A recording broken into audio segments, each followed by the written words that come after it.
Si vous êtes nouveau sur la chaîne, n'oubliez pas de vous abonner et d'activer la cloche de notification. On commence.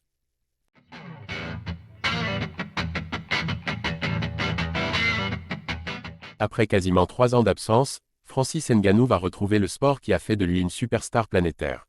En effet, ce week-end, pour la première fois depuis janvier 2022 et ce combat remporté contre Cyril Gane pour la ceinture de champion poids lourd de l'UFC, le Predator sera enfermé dans une cage de MMA.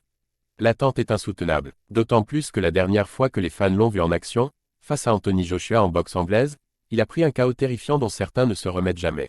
Si on ajoute à cela la tragique disparition de son fils ces derniers mois, personne ne sait quel visage le Camerounais affichera dans la cage. Le flou est bien là, et il participe à l'engouement. Face au monstre Renan Ferreira, 2,03 mètres et plus de 120 kg, Francis Ngannou devra en tout cas être au meilleur de sa forme s'il veut s'imposer. Dans son émission hebdomadaire avec Daniel Cormier sur ESPN, Chael Sonnen a fait une révélation assez intéressante, puisqu'il a dévoilé le pronostic de Jon Jones sur cette bataille des géants. Quand Renan Ferreira a remporté la ceinture poids lourd du PFL, Jon Jones était dans la salle comme invité.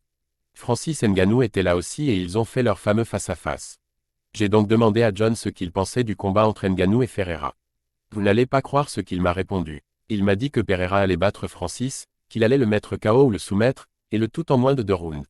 Je trouvais cette prédiction assez incroyable, surtout venant de lui. Francis et Ferreira ont des corps intéressants. Ils sont immenses, ils doivent perdre du poids avant les combats pour passer sous la barre des 120 kg. J'avais peur que Jones parle de manière biaisée par rapport à son passif avec Ngannou. Mais il m'a confirmé que je pouvais donner son avis à l'antenne. Pour Jon Jones, qui a dû regarder tous les combats de Francis Ngannou plusieurs fois et qui a vu Renan Ferreira de près lors de sa dernière apparition, l'issue de ce choc est évidente. Le champion UFC est persuadé que son ancien rival va se faire marcher dessus dans les 2 premiers rounds et qu'il prendra soit un KO, soit une soumission. Les paris sont lancés. Après une si longue absence, personne ne sait dans quelle forme sera Francis Ngannou ce samedi dans la cage du PFL. Jon Jones n'est en tout cas pas optimiste, et il le voit se faire marcher dessus par l'actuel champion.